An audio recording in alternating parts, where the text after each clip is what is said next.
Q Review, print speaking to the blind, celebrating 40 years of audio newspaper production. Welcome to this week's edition of the Herald Scotland podcast, recorded at the Bishop Briggs Media Centre by our amazing volunteers. You can get in touch with us via Facebook, Twitter or Instagram using @CuneReview, that is @CuandReview. You can also contact us directly by emailing information@cunereview.com. That is INFORMATION @CuandReview.com, or by calling 0141 772 3976. That's 0141 772 3976. From the Herald Scotland, Wednesday the 6th of December, from the business section. Popular Perthshire food hall bought by garden centre firm. Article by Deputy Business Editor Scott Wright. An upmarket farm store in the popular Perthshire tourist town of Crieff has changed hands. The Crieff Food Company, an award-winning food hall, cafe and gift shop, has been sold by founder and local farmer Jamie Landale to the Klondike Group. Klondike operates a portfolio of more than 20 garden centres across Scotland, England and Wales. The sale of the Crieff Food Company, which Mr Landale established in 2017 in a former Edinburgh Woolen Mill store, was brokered by Christie & Co.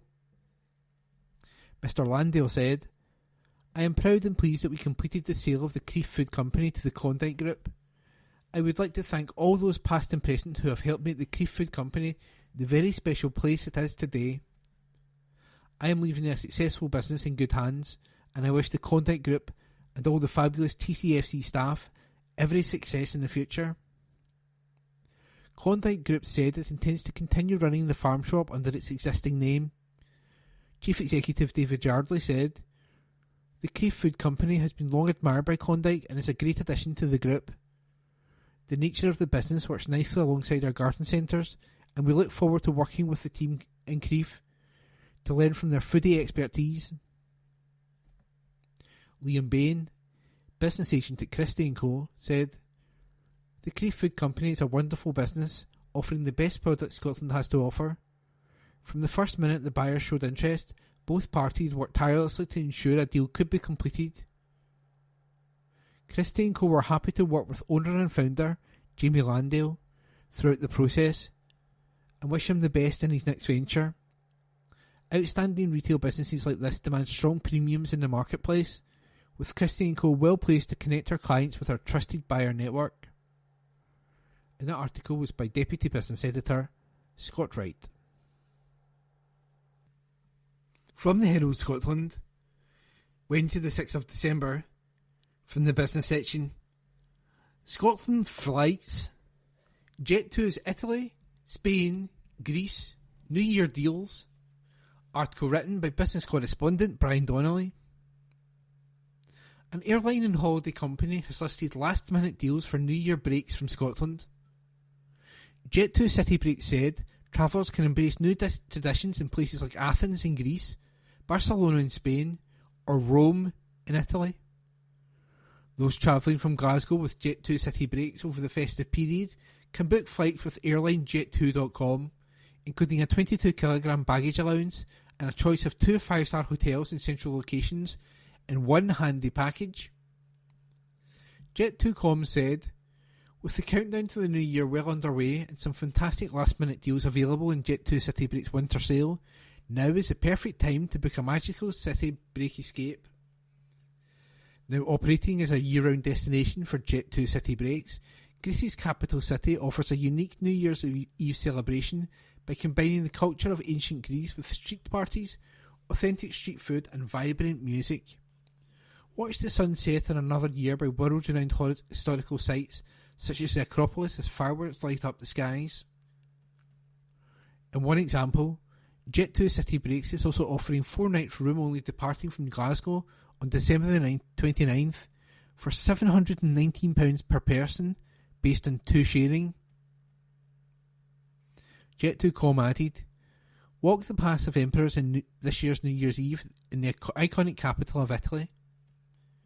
Wish for an incredible year by the Trevi Fountain before heading to an outdoor concert by the ancient architecture and luscious parks. It said, enjoy the tranquility of the last day of the year before the city comes alive at night to celebrate, with lights shining from dainty restaurants, cafes and bars on every lively street. It added about the Spanish destination, whether it's seeing in the new year on the beach for the first swim of the year, or at the city's bustling street parties, Barcelona guarantees an upbeat New Year's Eve celebration. Between the quirky neighbourhoods and breathtaking sights, find yourself sampling local delicacies as traditional flamenco dancers parade in the streets. Swing by a rooftop bar to take in the breathtaking views from above as a countdown to January commences. And that article was by Brian Donnelly. From the Herald Scotland, Wednesday the 6th of December, from the business section. Scotland property. Aberdeenshire builder Bancon hails sales. By Brian Donnelly, business correspondent. A Scottish house builder has posted record home sales in a robust set of results. Bancon Group, the Aberdeenshire-based housebuilding and construction group, reported a 16% increase in turnover and strong profits in its accounts for the year ended March 2023. Turnover for the year was up £18 million in the previous year to £132 million. Bancon Group delivered operating profits of £4.6 million despite cost inflation and the well-documented headwinds being experienced by the industry. Pre-tax profits of £1.8 million were slightly behind the £2.7 million reported in the previous year as a result of writing down the value of a long-held development. The record level of activity in the year for Bancon Homes delivered a turnover of £68.4 million compared to £51.3 million in the previous financial year. The firm said this is attributed to the resilience of the markets in which Bancon Homes operates, the quality of the product, the attractiveness of the locations, and a genuine focus on customer service. Bancon Homes said it successfully brought forward future phases of its developments in Aberdeen and Aberdeenshire, and started on 2 new developments in the Central Belt during the period. Turnover at Bancon Construction was £35.5 million, 18% ahead of the previous year, and profits before tax were the highest reported since 2007. It said this has been achieved through structural changes and tight margin control. Bancon Construction has a strong order book, with turnover in excess of £40 million secured in the current financial year.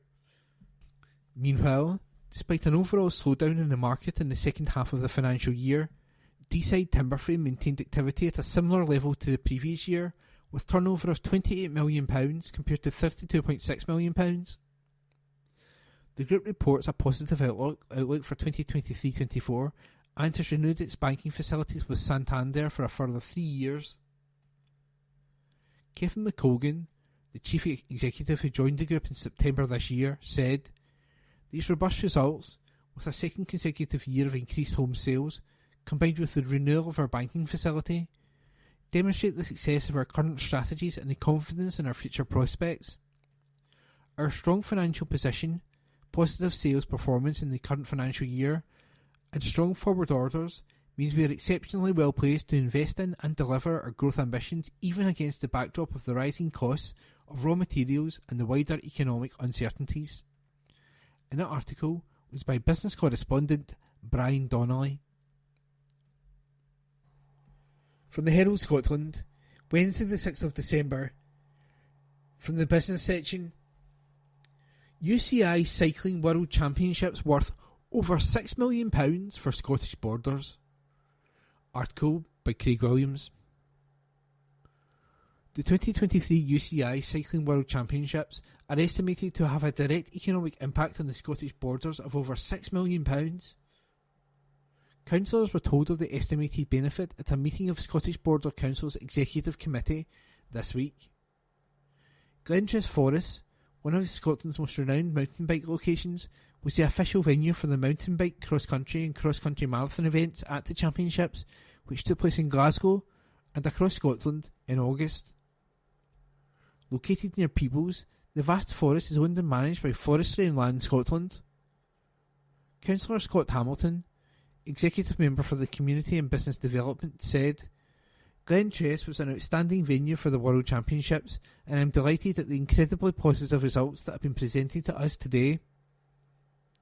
The boost to the local economy from competitors, support staff, spectators, event staff and volunteers is substantial and provided a huge return on our investment in the event. I'd like to thank all the partners involved with putting on the championship in the Borders. These results emphasise the very positive impact that the Council's investment into bringing national and international scale events to the area can have, and we remain committed to continuing to do this whilst also supporting existing local events to grow and new events to take place. Trudy Lindbraid, Chief Executive Officer, 2023 UCI Cycling World Championships, said, The outcomes of the local economic and social impacts on the Scottish Borders demonstrate the benefit of the geographical spread of the 2023 UCI Cycling World Championships across Scotland.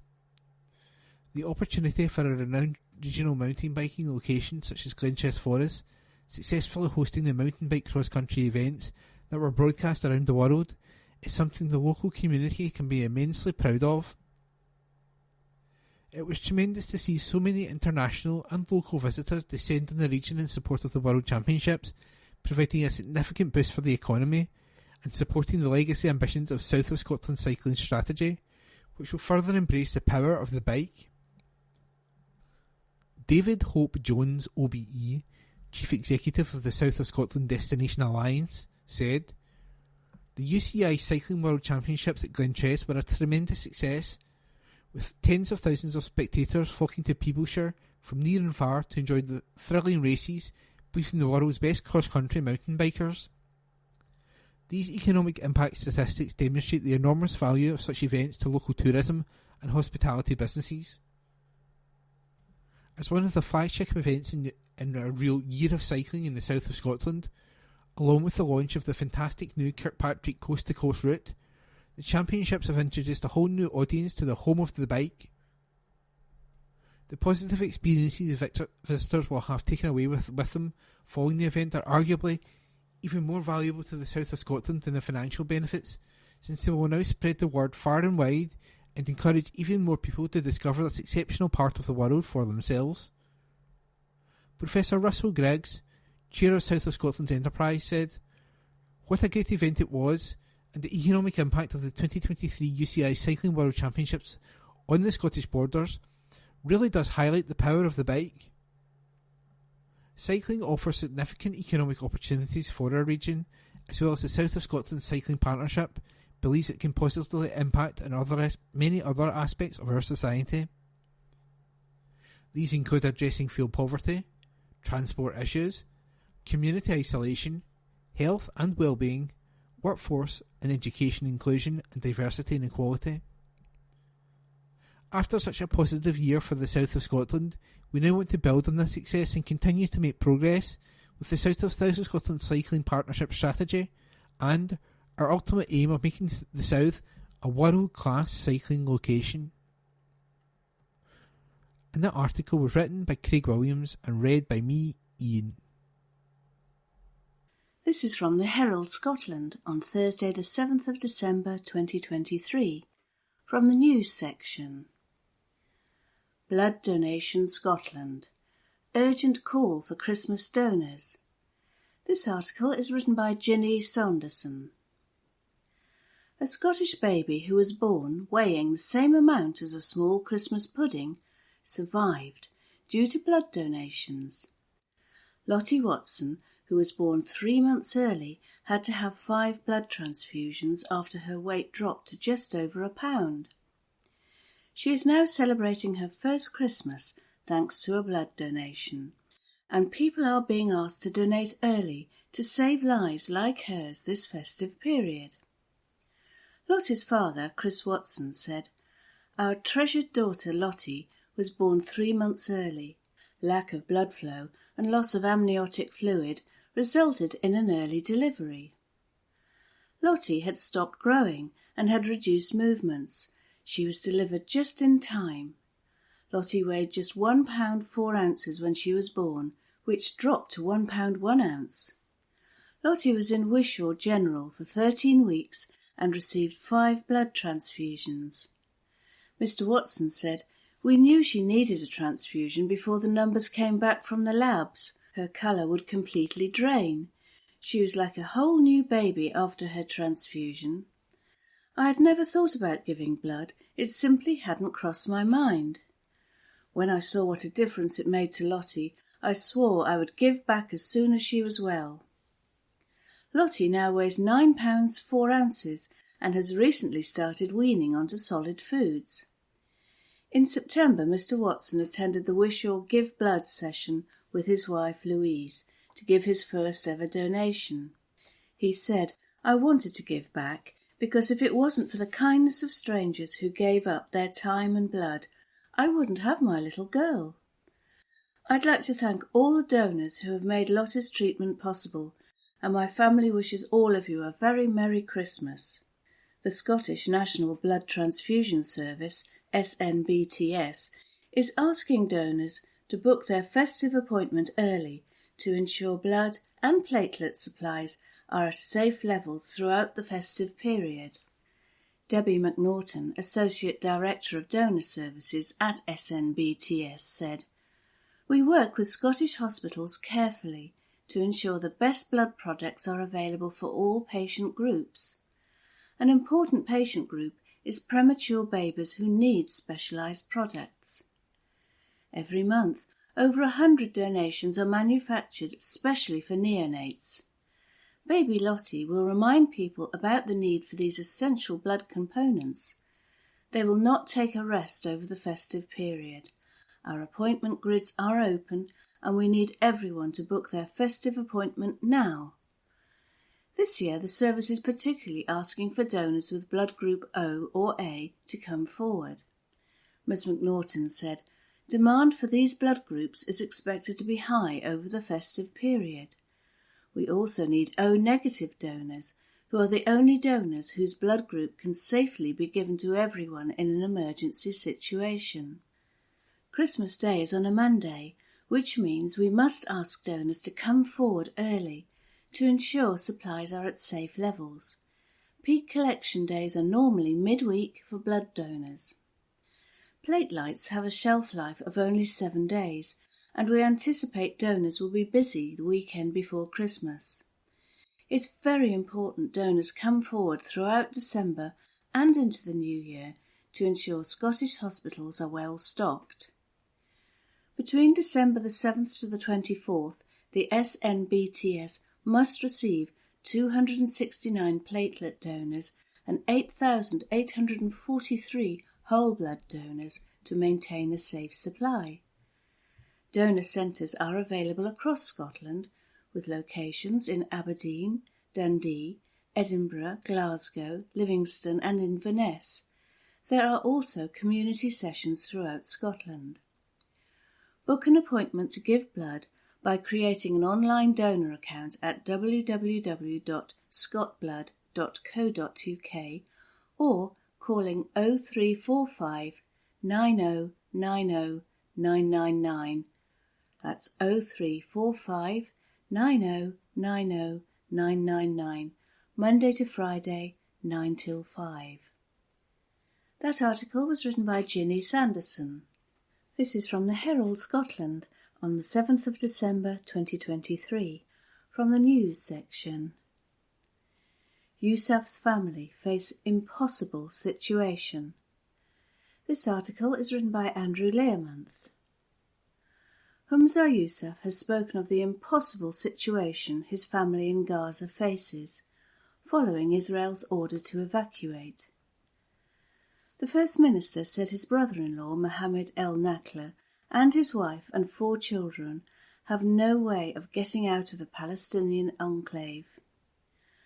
Writing on X, the site formerly known as Twitter, Mr. Yousaf said, "My brother-in-law, his wife and 4 children, the youngest is 4 months old, have been told they can leave Gaza through Rafah. The problem is they have no way of getting there, and even if they did, the fighting is ongoing. an impossible situation. We need a ceasefire now. Mr. Yousaf has been calling for a full ceasefire since the conflict began with Hamas's October the 7th attack on Israel. His parents-in-law, Elizabeth and Majed El Nakla, recently returned to Dundee after becoming trapped in Gaza when the Israeli retaliation began while they were visiting relatives. They were eventually able to flee through the Rafah border crossing in the south of the Gaza Strip. In Holyrood on Tuesday, Minister for Culture, Europe and International Development Christina McKelvey said the Scottish Government was gravely concerned by the resumption of hostilities over the weekend. She said ministers in Edinburgh had been in continuous discussion with the UK Government on this matter. Ms McKelvey added, "We welcome the additional £60 million committed by the UK Government for humanitarian response in Gaza, which Scottish taxpayers have of course contributed to." The Scottish Government committed £750,000 to the United Nations Relief and Works Agency, and on the 2nd of November, the First Minister and I met with the European Director to discuss the dire humanitarian situation in Gaza. Officials have also consulted with various UN agencies and international humanitarian organisations operating under Scotland's Humanitarian Emergency Fund, with whom I will meet in early January. Labour's Richard Leonard pushed the Minister on Scottish enterprise support for firms that export arms to Israel. He told MSPs, "We are witnessing before our eyes what experts fear to be an unfolding genocide of the Palestinian people. The death toll defies description. Thousands more are still missing under the rubble of 250,000 destroyed buildings. Nowhere is safe, a population forced to flee to the south of Gaza only to be bombed when they get there. It is unthinkable that we are witnessing this. It is unconscionable that we should be a participant. So we welcome the aid provided by the Scottish Government, but what good is it if we are also providing public funding to arms manufacturers supplying the Israeli government? Will the Scottish Government agree to stop this funding immediately?" The Minister replied, "Any action taken by Israel must be in accordance with international law. The Geneva Convention must be upheld, including protecting citizens against the consequences of military action, the taking of hostages, indiscriminate bombing of civilian infrastructure, intentional starvation and forced displacement of a population are prohibited under the Geneva Convention. And I would urge all people to get round the table and bring a quick resolution with a ceasefire and humanitarian aid into the areas."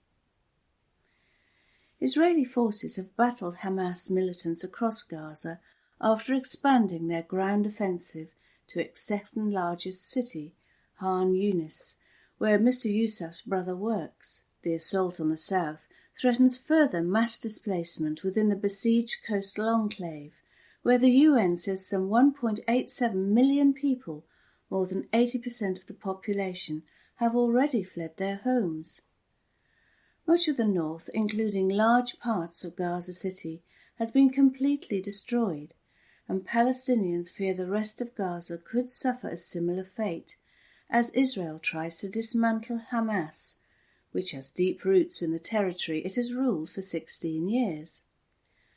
On Tuesday, the Israeli military said its troops were in the heart of the southern city of Khan Yunis after what it described as the most intense day of fighting since the start of the ground operation 5 weeks ago, with heavy battles continuing in the north as well. That article was written by Andrew Learmonth. From the Herald Scotland, Wednesday the 7th of December, from the sports section. One team in Glasgow. Dyack steps up to the mark as Thistle close gap on top spot. By Rhys Haldane, Partick Thistle writer. Heavy snowfall during the early hours of Saturday morning saw 11 fixtures across the SPFL succumb to the weather. The Firhill ground staff, however, were well prepared, with undersoil heating and tarpaulin covers being used to ensure that informed Jags would have a game to play. Partick Thistle, off the back of winning all 3 of their November fixtures, welcomed Airdrie Onions to Maryhill. Chris Doolan's side would be set for revenge against their old foe, having tasted defeat the last time the sides met back in August. The Jags would have to do so without club captain Brian Graham, as the talismanic striker served a suspension for his off-field antics against Greenock Morton. His natural replacement, Tommy Adeloye, was also absent, having rolled his ankle in training during the week. With third-choice striker Anton Dowd out on loan, Chris Dillon was left with no other option than to turn to 18-year-old Thistleware Academy graduate Rico Diak with the task of leading the line in his first senior start. Diak, son of former lower league journeyman Ian Diak, had only amassed 18 minutes of professional football across his 4 cameo appearances from the bench prior to being given the nod in the absence of his more senior counterparts. Nevertheless, the 6'3" centre-forward didn't let the occasion faze him. Wasting no time getting into the thick of the action, Diak used his bulky frame to his advantage, displaying impressive hold-up play as he dominated the experienced Diamonds' defence. The young striker let the Airdrie rearguard know they wouldn't be in for an easy afternoon. Thistle continued to pile on the early pressure, and the breakthrough would come after only 7 minutes. Diak demonstrated natural goal-scoring instinct to peel off his man at the back post as he made the in-swinging delivery from Aidan Fitzpatrick's corner. Delight for the deputising striker as he wheeled off towards John Lambie, beating the club crest up on his chest, a moment he had no doubt dreamt of for many a year. The chances kept on flowing for the Jags, and the second goal of the afternoon would come before half-time, though this time in a slightly more fortuitous fashion. Fitzpatrick, fresh from winning the club's Player of the Month award, continued his sparkling run of form as he ran his opposite number ragged before firing across into the box in search of Diak. The cross grazed off the thigh of Airdrie centre-half Callum Fordyce before inexplicably looking over the goalkeeper and into the back of the net off the woodwork. Despite going in at the interval with a 2-goal lead, Thistle knew the game was far from over. Rhys McCabe's men had come from a goal down to win the reverse fixture in North Lanarkshire, and the Diamonds would look to produce a similar comeback in hope of leaving snowy Firhill with a positive result. Airdrie Onions would pull a goal back just 10 minutes after the restart. A lapse in concentration from the Thistle backline allowed Callum Gallagher in to nod down for the unmarked Craig Watson, leaving the defender with the simplest of tasks as he fired the ball past Jamie Snedden from 5 yards. Kerr McInroy and Harry Milne were both introduced from the bench in an attempt to shore things up for the Jags in what proved to be a stern defensive showing. The plucky Diamonds would, however, forge one last chance to snatch a point. With 94 minutes on the clock, a bobbling ball into the box was flicked into the path of Nikolai Todorov, only for the Bulgarian striker to skew his shot wide of the target. A massive weekend for Thistle as they capitalised on the many postponements around the country to create some breathing space from the clubs below them in the table. That is now 6 games unbeaten for Chris Dillon's side, who find themselves just 6 points behind league leaders Dundee United, and the Thistle gaffer will certainly be hammering home the old adage that points on the board are more valuable than games in hand. And that article was by Partick Thistle writer Rhys Haldane. From the Herald Scotland, Thursday the 7th of December, from the sports section. Ex-Rangers ace Alfredo Morelos relegated with Santos? Article by sports writer Ewan Payton. Former Rangers striker Alfredo Morelos has suffered relegation with Santos. Last night, Pele's former club were relegated from the Brazilian top flight for the first time in their history.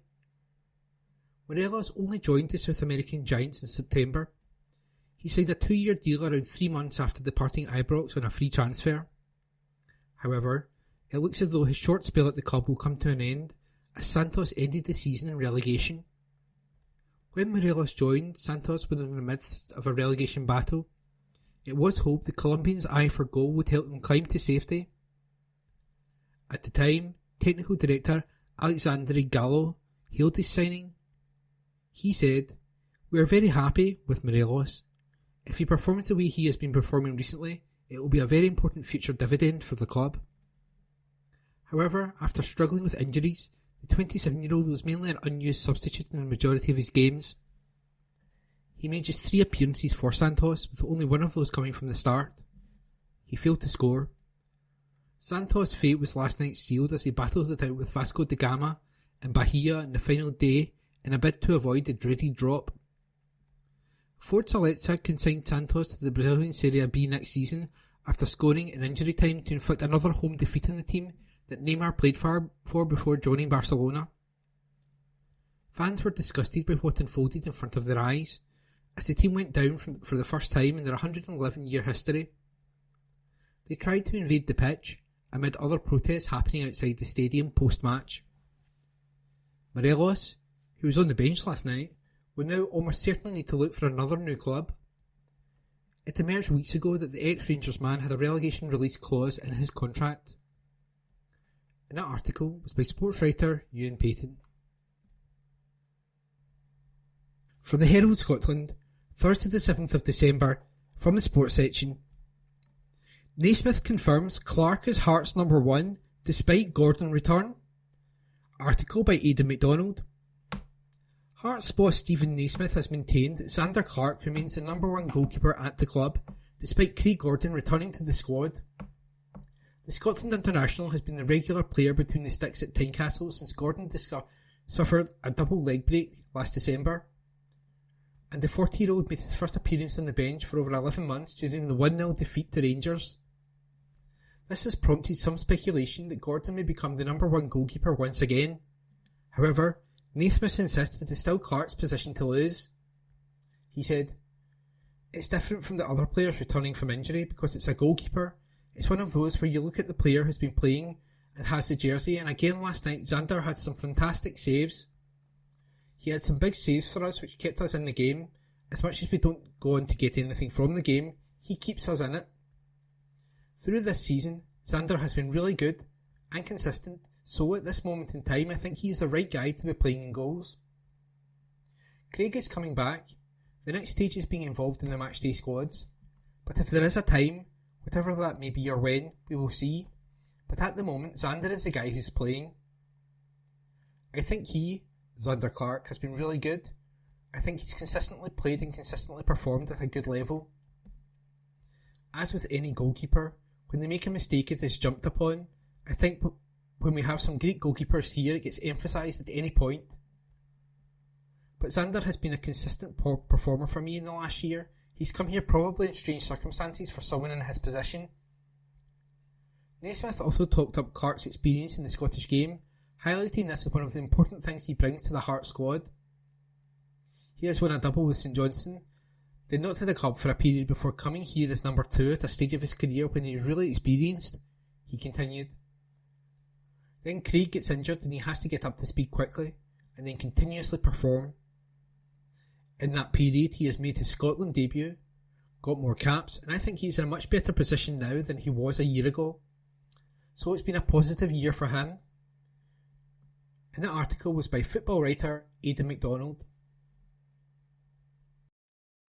From the Herald Scotland, Thursday the 7th of December, from the sports section.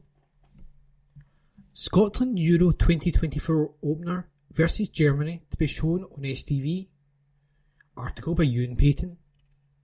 Scotland's opening game at Euro 2024 will be broadcast live on terrestrial television. STV has announced they will showcase the opening game of the European Championships in Germany. And that of course features Steve Clarke's side up against the host nation on June the 14th. STV will also show England's final group game against Slovenia and will have picks 1, 2 and 3 of the round of 16, as well as the first pick of the semi-finals. STV has secured joint rights for the final with the BBC, which has also announced plans to show Scotland's group games against Switzerland, 19th of June, and Hungary, 23rd of June, and England's first 2 group games against Serbia, 16th of June, and Denmark, 20th of June. Bobby Hayne, Managing Director of Broadcast at STV, said, as if the excitement of Scotland qualifying for another European Championship isn't enough, It's fantastic to know that Scotland fans will be able to enjoy every nail-biting minute of their opening match exclusively on STV and STV Player. Having the opportunity to show Scottish sport free to air on our channel is hugely important to us, and we know the country will be united in front of their TVs to watch the national team's Euro 2024 journey, as well as every other thrilling moment of the tournament next summer. And that article was by Ewan Payton. This is from the Herald Scotland on Friday the 8th of December 2023. From the news section. ScotRail consults passengers on ending unworkable ban on alcohol. Report by Tom Gordon, political editor. ScotRail is asking passengers if they want to end the blanket ban on drinking alcohol on their trains, which was introduced 3 years ago during the pandemic. It follows claims that the ban, which is routinely flouted, has become unworkable. ScotRail is run by a Scottish Government-owned company after being taken into public ownership in 2022, and a final decision on ending the ban would rest with ministers. BBC Scotland reported that customers logging onto ScotRail hotposts are being asked to take part in an online survey on the issue. It states, in November 2020, ScotRail introduced a 24/7 ban to help support public health measures put in place by the Scottish Government to help tackle coronavirus. This was presented and reported as a temporary measure. We are now looking to re-evaluate this prohibition, and we are seeking our passengers' views and opinions on this matter. Customers asked for a yes or no answer to the question, would you be supportive of ScotRail removing the permanent alcohol ban on trains and in stations? A second question asks, if the current total alcohol ban remained in place, would this impact on your decision to travel with ScotRail for leisure journeys in the future? Respondents are also asked if they would be less or more inclined to get on a ScotRail train in that situation, or whether it would not affect them either way. The current ban prohibits the consumption of alcohol at any Scottish station or ScotRail train at any time of the day. Passengers are also banned from carrying visible alcohol and can be stopped from getting on a train if deemed unfit. Drinking alcohol was previously banned on ScotRail services between 9 p.m. and 10 a.m. The Scottish Tories last month urged Humza Yousaf to lift the ban, claiming ScotRail and the British Transport Police both considered it unworkable. The First Minister said that ScotRail, the British Transport Police, union leaders and others had been asked for their reviews, and appropriate consideration would be given to lifting the ban if the evidence supported it. But he added, we will give particular weight to the voices of women and girls, who are often those who tell us that they can feel unsafe when it comes to antisocial behaviour. Tory MSP Graham Simpson said, this was intended to be a temporary measure during the pandemic, and both ScotRail and British Transport Police think it is unworkable as a permanent position. The ban is not helping to tackle antisocial behaviour on trains, which is a genuine concern and ought to be the real focus. The SNP government, which has the final say on this, should stop penalising ordinary travellers and concentrate on dealing properly with the minority who are disruptive. So I welcome this long overdue consultation, which looks like ScotRail's attempt to make SNP ministers finally see sense. The sale and consumption of drink on trains and at stations elsewhere in the UK is normal and mainly trouble-free. Scotland should not be imposing prohibition just to be different. That report was by Tom Gordon. This is from the Herald Scotland on Friday the 8th of December 2023. From the news section.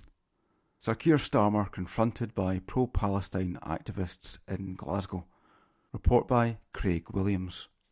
2 people have been arrested after Sir Keir Starmer was confronted by pro-Palestine activists in Glasgow who accused him of facilitating genocide in Gaza. Footage showed the Labour Party leader arriving at Glasgow Central Station on Thursday evening, where a group of activists were waiting with Palestinian flags. Sir Keir voted against a ceasefire in Gaza and has lost many councillors from mainly Muslim communities due to his support for Israel during a war which has killed more than 16,500 Palestinians.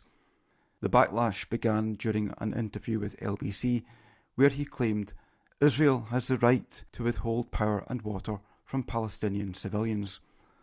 The majority of victims have been women and children, and starvation and waterborne illnesses are now becoming widespread in makeshift camps. As Sir Keir arrived, one protester shouted, "Keir Starmer, you are facilitating Israel's genocide in Gaza. Stop the massacre of over 7,000 babies. Freedom for Palestine. Stop the genocide. You're responsible for killing babies in Gaza." Another shouted, "Starmer, why did you vote for continued genocide?" Others shouted, "War criminal," and "You should be in prison." After Sir Keir got into a Range Rover, activists surrounded it shouting, "Child murderer." The protest continued outside the Crown Plaza, where Scottish Labour leader Anna Sarwar also came in for criticism from protesters for supporting genocide. Footage filmed on a train earlier showed a passenger confronting Sir Keir over the slaughter of 7,000 Palestinian children. The passenger can be seen saying, "Keir, how many more children in Palestine have to die before you call for a ceasefire? Over 7,000 children have died. Over 7,000 children have been slaughtered by Israel. This is unacceptable. What happened to human rights? What happened to democracy?" The man goes on to say, 20,000 people have died, and asks, "Where is your humanity?" A Police Scotland spokesperson said, 2 people have been arrested in connection with assaulting police officers at Congress Road, and inquiries are ongoing. There have been no reports of any injuries at either protest. That report was by Craig Williams. The Herald, Friday the 8th of December, from the Voices section. Christmas movies. It's a Wonderful Life versus Die Hard by Susan Swarbrick. How do you like your festive viewing? Are you all about the classics? Do you prefer a comedy or something a bit more thrill-packed and gritty? It is no secret that I'm a sucker for a rom-com, and the schmaltzier the better. The kind of saccharine sweet sentimentality that makes your teeth ache simply by watching the opening credits. We are talking Christmas tree farms, big city girls returning to sleepy hometowns, sleigh rides, quaint bakeries, and rugged outdoorsy men in quilted body warmers. Yep, there is a lot to unpick there, but enough for me. What does your best loved movie say about you? Let's jump right in. The Grinch. One of my favourite memes reads, "With every passing year, I understand more and more why the Grinch just wanted to live alone with his dog." A bit like Karate Kid, where Daniel LaRusso is the real villain of the piece, and Johnny Lawrence actually the much maligned good guy. The Grinch is arguably one of the most misunderstood anti-heroes of all time. Sure, he tried to steal Christmas and wreak havoc on Whoville, but that's largely because he despised all the enforced merriment and faux niceties of the season. If you are a fan of the Grinch, then you are probably an extroverted introvert. Around the wrong people, your social battery feels constantly depleted, but spend time with the right people and your heart grows 3 sizes. Die Hard. Is Die Hard a true Christmas movie, or is it merely Christmas adjacent? We will set aside that perennial argument for now and get down to the nitty-gritty. What does watching Die Hard every December say about you? If a shoot-'em-up flick with an off-duty cop crawling through an air-conditioning duct in a grubby vest gives you the festive feels, you're probably someone who presents a tough and gruff exterior, but is secretly a big softie.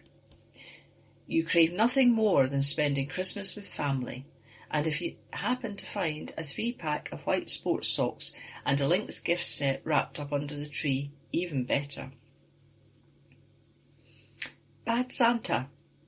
If Billy Bob Thornton as a self-loathing, Christmas-hating and all-round abhorrent department store Santa is your vibe, I would hazard that on more than one occasion you have woken up with the fear after the annual office party, and are likely on first-name terms with the HR department. You tell yourself that now social media is a thing, you should really dial it back. Then again, your eye-popping dance floor antics went viral on TikTok last year, and the bragging rights lasted well into the new year, so meh. It's a Wonderful Life. Who do we have here?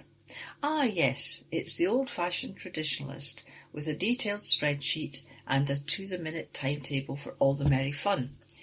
You want everything to be perfect. Christmas will be ruined unless you have a specific type of goose fat slathered roast potatoes, the very best chestnuts, and super fancy crackers. Your gift wrapping skills involve AI-level painstaking precision. The tree looks like it was decorated by angels, and everyone watching It's a Wonderful Life together on Christmas Eve is a non-negotiable. It is all exhausting and unnecessary. Yeah, that's the time-honoured magic of martyrdom. This year, cut yourself some slack. Maybe watch Bad Santa. National Lampoon's Christmas Vacation. You are well-intentioned and only want the best for your nearest and dearest. Even if you make a few wrong turns along the way, chances are you grew up on a diet of John Hughes films, Gen X, right? And also have Home Alone or the 1994 remake of Miracle on 34th Street topping your watch list. You are probably still mad that you never got a Mr. Frosty ice slush maker in your childhood stocking and operate under the illusion that Viennetta and Babycham remain the height of sophistication. That was an article called Christmas Movies It's a Wonderful Life versus Die Hard by Suzanne Swarbrick. From the Herald Scotland, Monday the 11th of December, from the news section, exclusive, City of Glasgow College, row over lecturers' Nazi symbols. This exclusive is by Gabriel Mackay. Staff and students have criticised City of Glasgow College as they accused it of failing to address concerns over a lecturer who exposed classes to far-right symbols. Lecturer Russell McEwen has tattoos of both Wolfsangel and Black Sun symbols, both of which are associated with Nazi Germany and the far right. The former is banned in Germany and has been used by groups such as Ukraine's Azov Battalion, North American group Aryan Nations and Italy's Terza Posizione. The Black Sun originated in the Third Reich and was used by the SS and was deployed by the Christchurch shooter Brendan Tarrant and Peyton S. Gendron, who killed 10 people in a mass shooting in Buffalo, New York. Mr. McEwen previously used the name Black Sun for his industrial metal band, though says the name was not inspired by the Nazis. In a Zoom lecture during the period of COVID lockdown, a swastika was visible in the fridge behind him. The lecturer is also said to have directed students to his social media account, which featured artwork depicting the Zyklon B poison which was used to massacre Jewish people and others during the Holocaust, pictures of Nazi soldiers and Hitler Youth, a doll wearing a swastika jumper, and a nurse wearing a flak helmet with a swastika on it. Also on Mr. McEwen's social media profiles was a painting on acrylic depicting a Valknut, which has been displayed by white supremacists. The Staff Code of Conduct for Glasgow City College states that all staff must be dressed appropriately for the work undertaken in the college and that all staff have a responsibility to positively promote diversity and equality.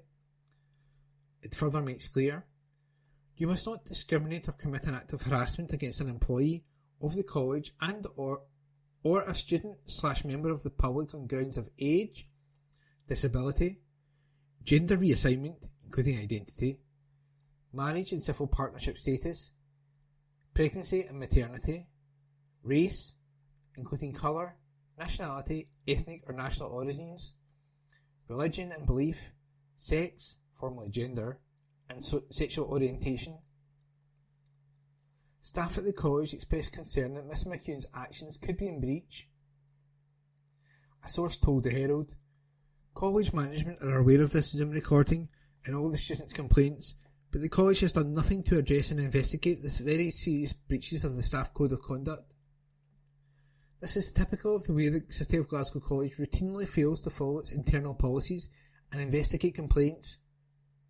After a complaint was raised by students, in 2021, a Zoom meeting was held between Mr. McEwen and the head of the college's art course, Tom Elliott. Mr. Elliott has since left his role, which was not related to the incident in question.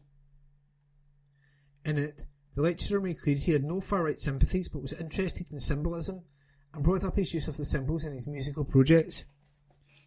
In response, students sent a letter clarifying that they were not accusing Mr. McEwing of being an extremist or a member of the far right, but said that the display of the images made them extremely uncomfortable and that it had made members of the class feel unsafe.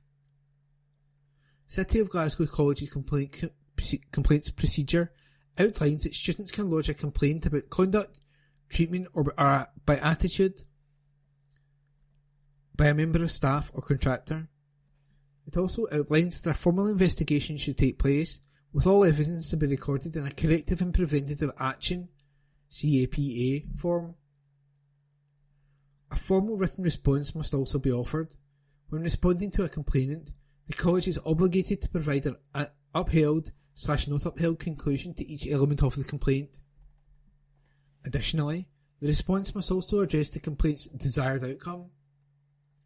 It's understood no formal investigation took place despite students being unhappy with the conduct of both the lecturer and the response of the college.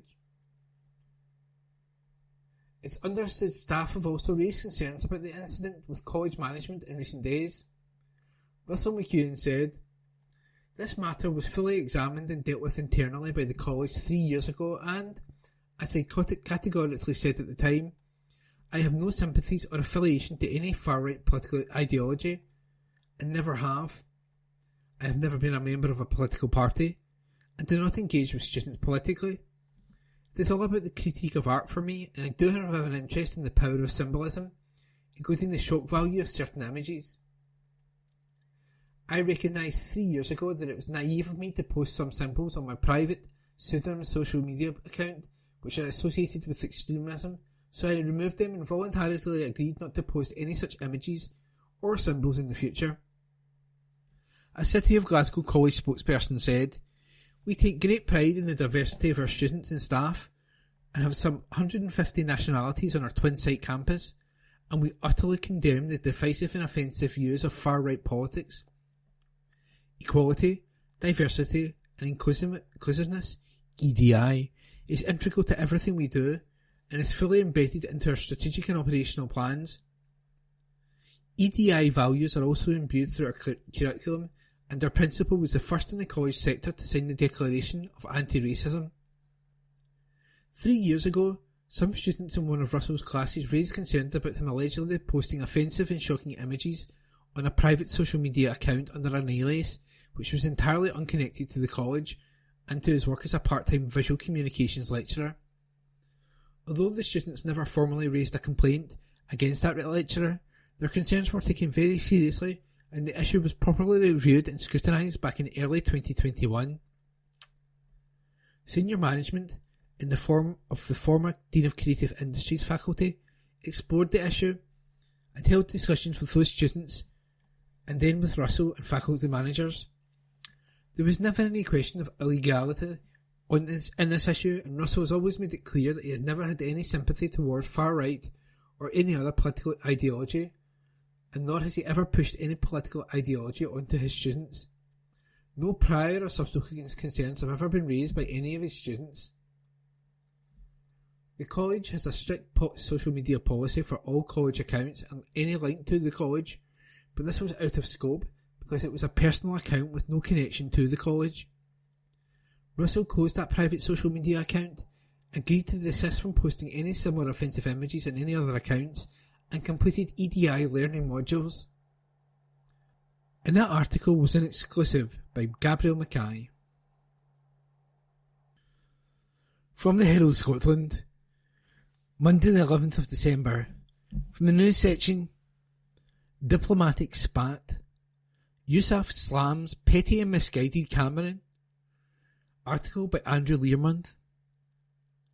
Hamza Yousaf has hit back at David Cameron after the Foreign Secretary threatened to close down Scotland's overseas offices following a meeting between the First Minister and the President of Turkey. The SNP leader said the Tory peer was being really petty and frankly misguided. He added that nothing had been discussed at the meeting with Recep Tayyip Erdogan at COP28 that hadn't been discussed at other meetings. Mr Yousaf met the Turkish leader at the climate summit in Dubai earlier this month saying the pair had discussed the climate crisis and the humanitarian crisis in Gaza. However, the First Minister did so without an official from the Foreign, Commonwealth and Development Offices, FCDO, being present. Details of the diplomatic spat were revealed by the BBC on Sunday. They obtained a letter from Lord Cameron to the Scottish Constitution Secretary, Angus Robertson, complaining about the matter. He said the Scottish Government had assured the FCDO that it would give sufficient advance notice of the meeting to allow one of his officials to attend. The Foreign Secretary said this was not done. He went on, "The absence of an FCDO official at this meeting contravenes the protocols in our guidance on FCDO support to devolve government ministers' overseas visits. Any further breaches of the protocol that ministerial meetings have an FCDO official present will result in no further FCDO facilitation of meetings or logistical support. We will also need to consider the presence of Scottish Government offices in UK Government posts." Speaking to the PA on Monday morning, Mr Yousaf said, "First of all, let's be clear, the approach from Lord Cameron is really petty and frankly misguided. Scotland is a part of the UK, outside of London, that has attracted the most foreign direct investment for 8 years in a row. That happens because the Scottish Government's international engagement is valued and has impact.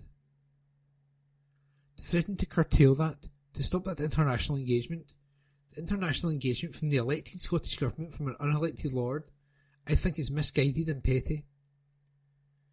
The First Minister said the meeting in question had been rearranged at short notice by the Turkish President's team, but that he would have had no problem with a UK Government official, or even Lord Cameron himself, attending.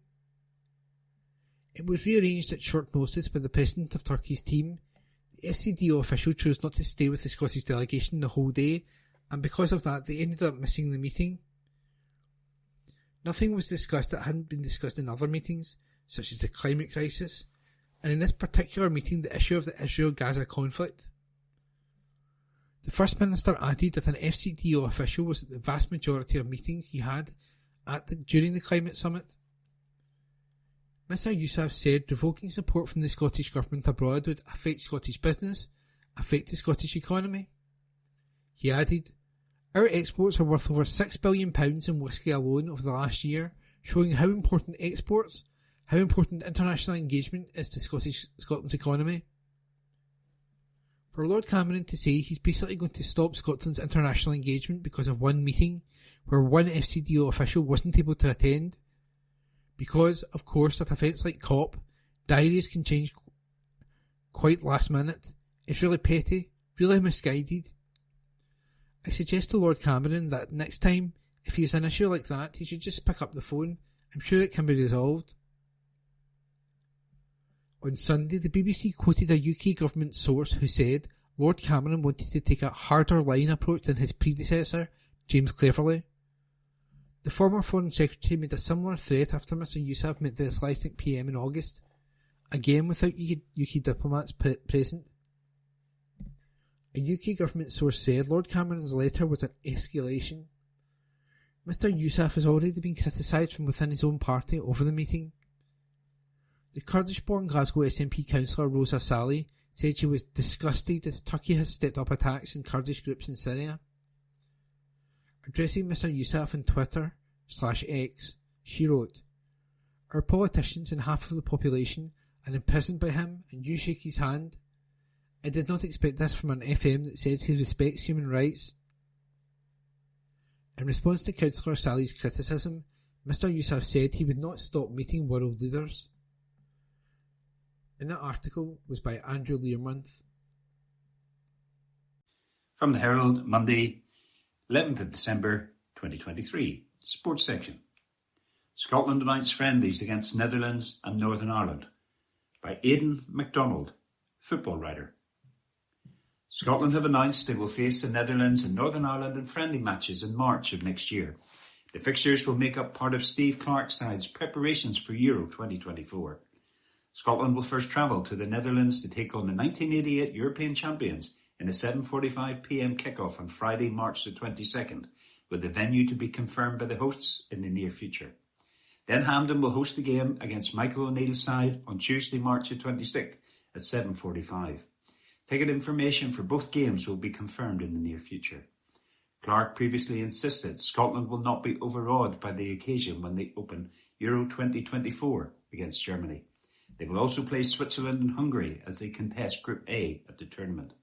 And while Clark is looking forward to the occasion, he maintains that his team are not there to simply make up the numbers. Speaking to BBC Sport, he said, "You know what you're up against, and it is good to be in the first game. For us, we need to make sure it's not about the occasion and about the match, and we look forward to it. It did not matter who we got, as it was always going to be exciting for us. The aim is to be competitive in every match and respect every opponent. I was actually thinking I was quite hungry as the draw happened." That article was by Aidan MacDonald.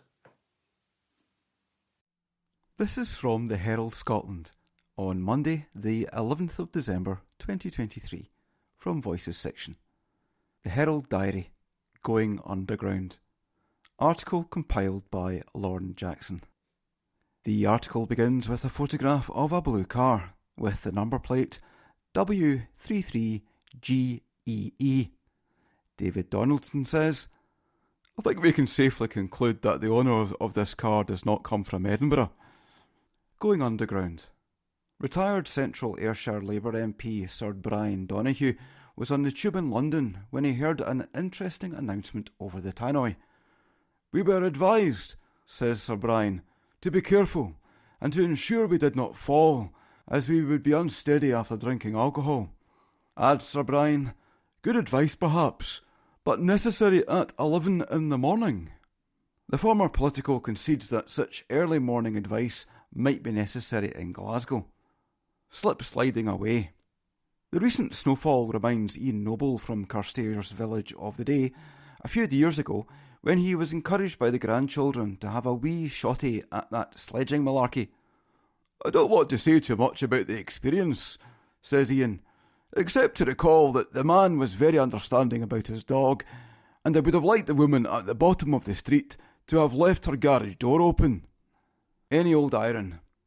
Glaswegians are a nostalgic tribe who enjoy nothing better than to muse on the sepia-tinted days of yore.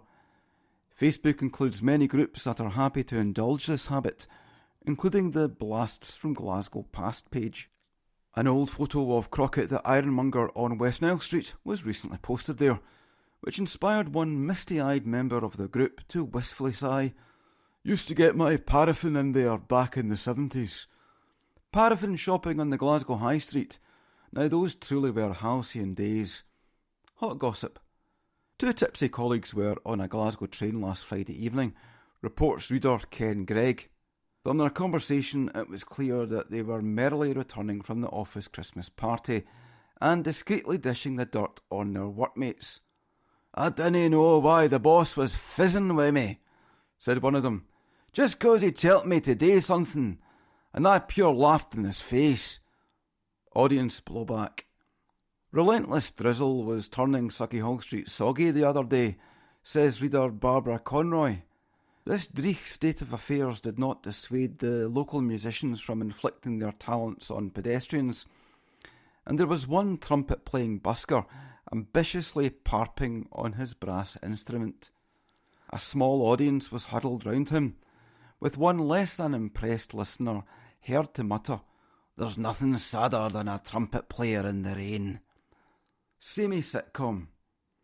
TV viewing diary correspondent Julie Oliver wants to know, "Do the only Fools and Horses repeats they always show at this time of year now come with a trigger warning?" That article was compiled by Lorne Jackson.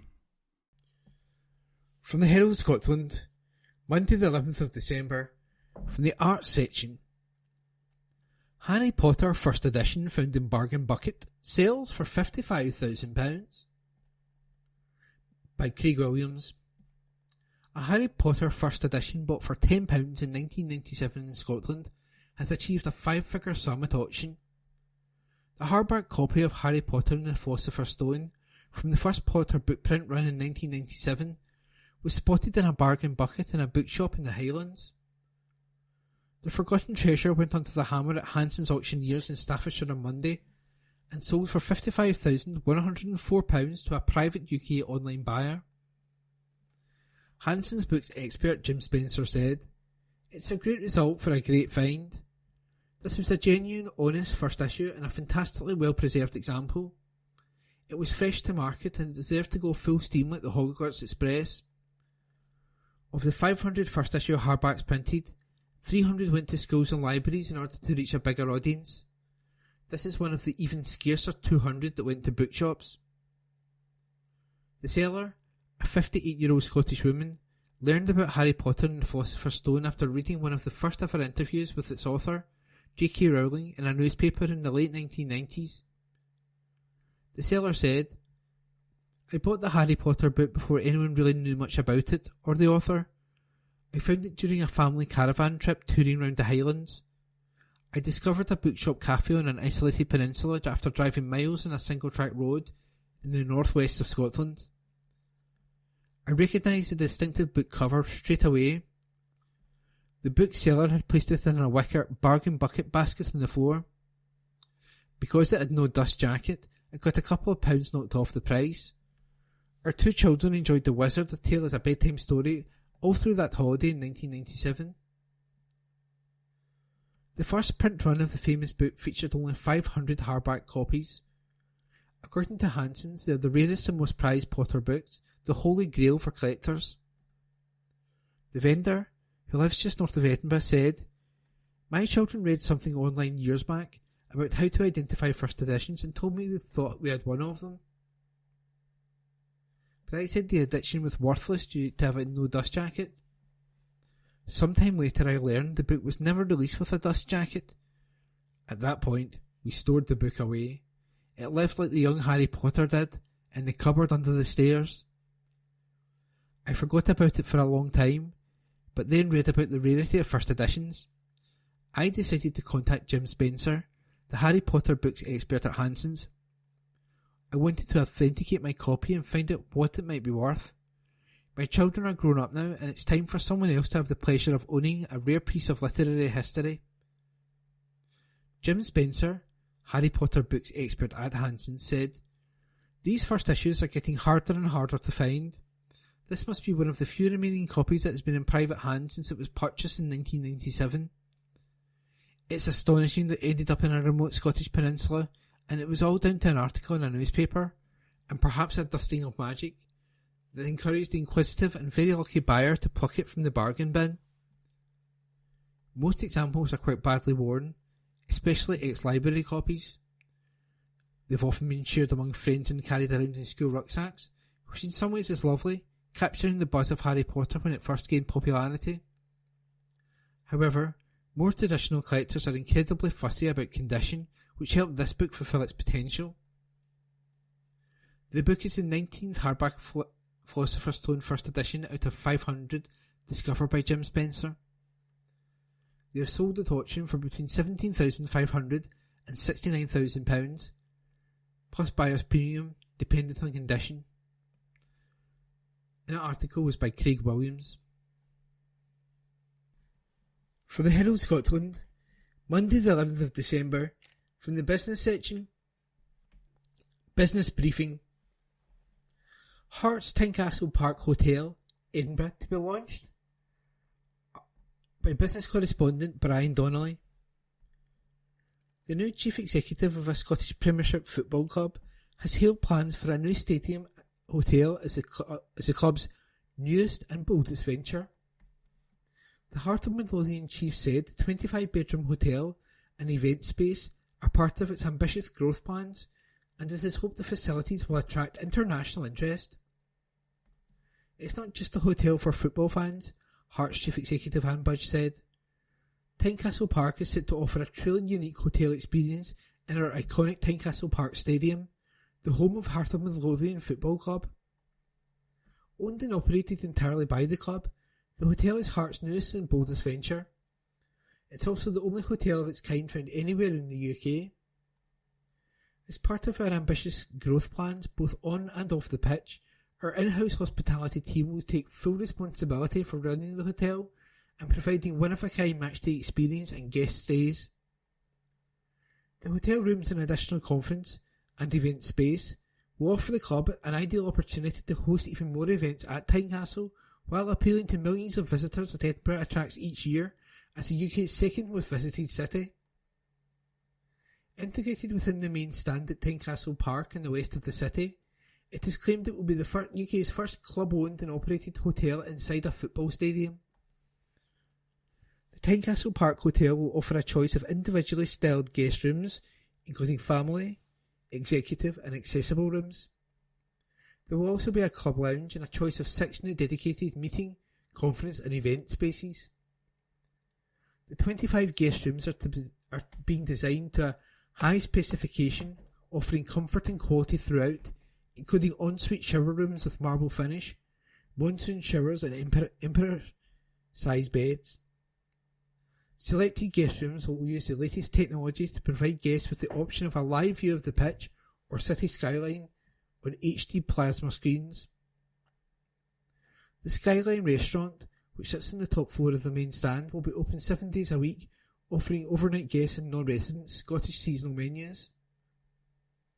The new Tynecastle Park Hotel, which launches early next year, provides easy access to the city centre for people looking for a high-quality, contemporary accommodation as part of an Edinburgh city break.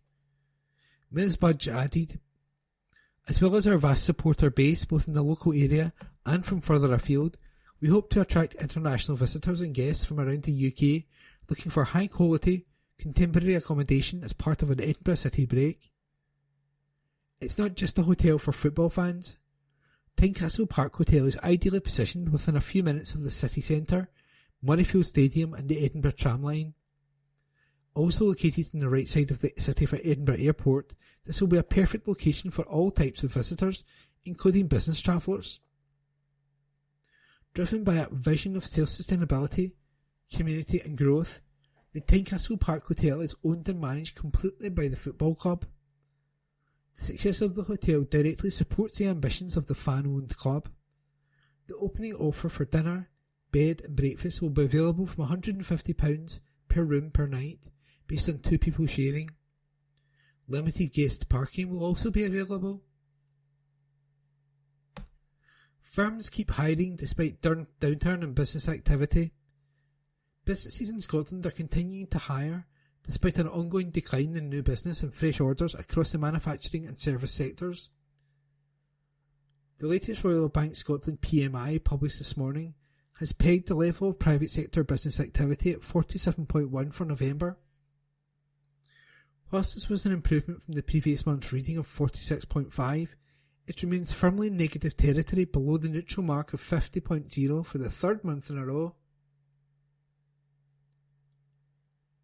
Whisky giant Diageo warned on Scotland net zero threat. A global distilling giant has warned over a threat to net zero capabilities in Scotland. The country's largest distiller said current energy provision structures are hampering progress on reaching net zero targets. In the exclusive lead in the new edition of our Business HQ monthly supplement, Deputy Business Editor Scott Wright reveals Diageo's concerns as it bids to build a green future in the industry. And that was the business briefing by Brian Donnelly. This is from the Herald Scotland of Tuesday the 12th of December 2023 from the Voices section. Devolution. Put everything up for debate.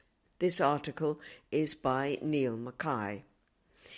Disagreement seems generally frowned upon today, which is a shame. Without disagreement, humanity would, one imagines, still be stuck in the Stone Age, contemplating the miracle of fire. Disagreement is the path to progress. Disagreement doesn't have to mean conflict, though in truth, as long as conflict is verbal and in the realm of the intellect, far removed from fists and weapons, then that's no bad thing either. You suggest a position, I suggest an alternative, eventually we compromise.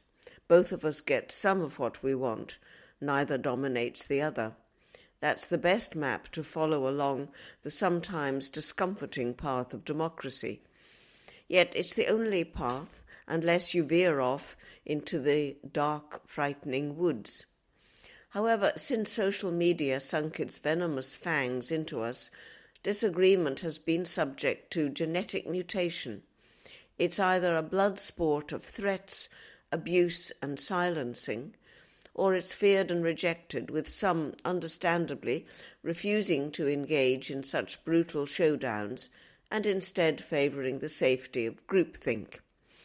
If you're searching for primary evidence attesting to the debasement of society in the 21st century, then the collapse of the notion of disagreement as a force for good stares you in the face. Let's focus on the evidence in our own backyard. There should be a healthy, robust debate in Scotland right now, hammering out exactly what devolution means. Independence is a distant dream at best. So let's park that position temporarily and explore what we have constitutionally and whether that's fit for purpose. Devolution is now well into adulthood. The Scottish Parliament will be 25 years old next year. It unquestionably requires a 21st century upgrade. Some will prefer the status quo, some will want fewer powers, and some more powers. The debate should have taken the shape of an ongoing national conversation, with disagreement reasoned and fact-based. Passions could run high, tempers fray, and that would be fine. That's messy old democracy. But debate hasn't taken place. Instead, devolution has stagnated. We are locked in a trench warfare slog between the fundamentalisms of independence and muscular unionism, personified by the Scottish and UK governments. That's a zero-sum game. In other words, disagreement becomes pointless, as there's no real debate and nobody will give ground. Thus we come to our current destination, a legal and administrative Cold War between Edinburgh and London. We've had legislative battles over trans rights land in court, along with the issue of whether the Scottish Parliament has the power to hold a referendum. We've also had the deposit return scheme end in the ditch due to standoffs between London and Edinburgh. All three cases centred on the limits of devolution. An ongoing rolling discussion about what devolution means, where the parameters of devolution stand, might have prevented these issues, particularly around trans rights and environmentalism, descending into ugly, unnecessary culture wars. If both governments took seriously their obligations to hone and perfect the imperfect creation that's devolution, we wouldn't have ended with needless litigation. Then we've the latest evidence of failed debate on both sides, the row over First Minister Humza Yousaf meeting Turkey's authoritarian strongman Recep Erdogan at COP28. UK Foreign Secretary David Cameron sees this as a step too far by a devolved administration and is threatening to withdraw cooperation for Scottish ministers regarding meetings with overseas governments. Now, there's plenty to argue about here. Whether Mr Yousaf acted contrary to British interests, the irony of an unelected lord giving lectures about democracy, how much latitude Scotland should have when it comes to foreign relations. But the substantive issue is this. Mr Yousaf's Erdogan meeting is a perfect example of the untested limits of devolution, and so it should be a matter for reasoned discussion, not another opportunity for politicians to score populist points by painting opponents as villains. The reverse is also true. There's every possibility Scottish courts could be used as a vehicle to halt the Conservative government's Rwanda bill. Again, pick whichever side you wish.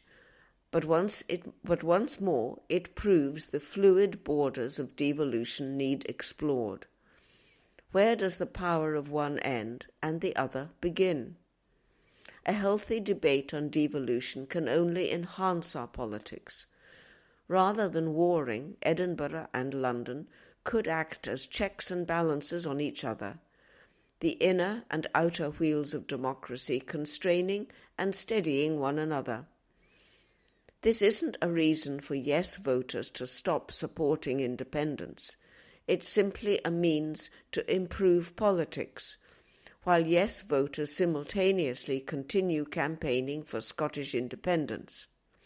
It's not hard to hold two competing thoughts simultaneously. Now, the prospect of a Labour government offers a chance to reset devolution. Labour proposes effectively renewing the UK's social contract, English devolution, replacing the House of Lords with an assembly of the nations and regions, which would give Scotland a greater voice and greater cooperation between the four UK governments. Labour's proposals don't go far enough, in my view. There should be an intelligent discussion about more powers for Scotland. The first step Keir Starmer should take on, assuming office, is establishing a constitutional commission in which Holyrood's powers are debated. Those who wish to limit Scotland's powers should have as much right to speak as those like me who believe Scotland needs more powers, including full fiscal autonomy. Every political party should engage honestly, not as a spoiler for either hardline nationalism or unionism. Nobody will get everything they want from this, and that's good. Such a debate wouldn't lead to independence, so folk like me will be disappointed. Fine. It won't lead to the defeat of the Yes movement, so truculent unionism will be disappointed too. Fine. What it should lead to is a better settlement when it comes to how this nation operates. We could define the contours of devolution and work within them to keep all governments on track so that they serve the people, not their own petty obsessions. At best, it would allow passions to cool and bring an end to governments fighting each other in court like some bitter divorcing couple. Alternatively, we could just keep on the path we're on, but such a step would be to devolve our collective common sense. On that, I don't think anyone could disagree. That article was by Neil Mackay. This is from the Herald Scotland of Tuesday the 12th of December 2023 from the business section. Glasgow. Property firm reveals 2 acquisitions on the same day. This article is by Scott Wright. Cairn Group has returned to the acquisition trail with a brace of deals, including the purchase of Clyde Properties' factoring arm. Glasgow-based Cairn has made the purchase of Clyde PM and the Scottish arm of Glasgow-based Nation Spaces Developments through Factors Direct, the property factoring company it launched earlier this year. Nation Spaces operates across all aspects of property management. The deals come hard on the heels of Cairn's acquisition of Rannoch Property, the Glasgow-based estate agency, and as the company targets doubling its turnover to £3 million and property portfolio to 2,500 units under management within 5 years. The latest acquisitions mean Cairn now manages a portfolio of 1,400 units across Glasgow and Edinburgh. 220 units are now under the management of Factors Direct. David Rowand, Managing Director of Cairn Group, said, "We're delighted to secure these 2 acquisitions which, from a standing start earlier this year, put Factors Direct firmly on the map for dedicated residential property management services throughout Scotland's central belt. Homeowners in the west of Scotland will be very familiar with Clyde Property, so it is something of a coup to secure its property management division. while Nation Spaces Developments is a long-established firm which is seeking to refocus its operations south of the border, presenting us with the opportunity to snap up its Scottish arm. Gemma Waters, Managing Director of Factors Direct, added, "Our goal is to have a positive impact on the central Scotland property factoring market and give owners direct input into the management of their building. These deals will enable us to do just that." Although Factors Direct was only established this year, our management team has over 2 decades of experience in owning, operating and managing residential properties across the Central Belt, and is well versed in the challenges and opportunities unique to Scotland's real estate sector. It is our extensive experience in property renting and selling that unveiled an urgent need for an enhanced factoring experience for our clients, leading to the inception of Factors Direct. In recent years, Cairn has acquired JJM Properties in Glasgow, Grange Letting in Edinburgh, and Stephen McIntyre Letting in Portobello, all of which have since been rebranded to Cairn. It now employs a staff of 25. That article was by Scott Wright. This is from the Herald Scotland of Tuesday the 12th of December 2023 from the business section. Scotland Travel. Edinburgh opening planned for hotel chain. This article is by Craig Williams. A European hotel operator has revealed plans to expand into Scotland for the first time. The plans will see Meininger Hotels bring its hybrid hotel concept to Edinburgh. The project will transform a former office building near Haymarket into the new hotel, which will feature 157 rooms with a total of 549 beds, including double rooms, triple rooms, 4 bedrooms and even 6 bedrooms. Explaining the choice of location, Ajit Menon, CEO of Meininger Hotels, said, "The location of our planned property in Edinburgh aligns perfectly with our slogan, Step Out and Explore. We want to encourage our guests to get to know and appreciate the city. The Haymarket area is ideal for this purpose, centrally located and with perfect access to all major attractions." He added, "We are excited to bring the proven and successful Meininger hybrid hotel concept to Edinburgh, re-entering the United Kingdom and further expanding our presence in Europe. We believe that Edinburgh, with its lively, diverse and unique nature, resonates with the Meininger culture. Edinburgh attracts families, couples, backpackers, school groups, friends and business travellers alike, making the city a perfect fit for our brand.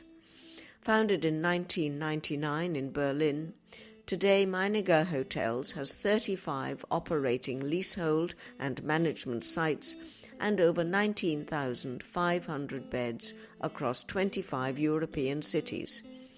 This year saw Meininger open hotels in Venice, Cologne, Krakow this year, with further planned openings in Barcelona. That article was by Craig Williams. That concludes this week's edition of the Herald Scotland podcast. Please remember to subscribe to our channels at Tune Review and tell your friends about our service.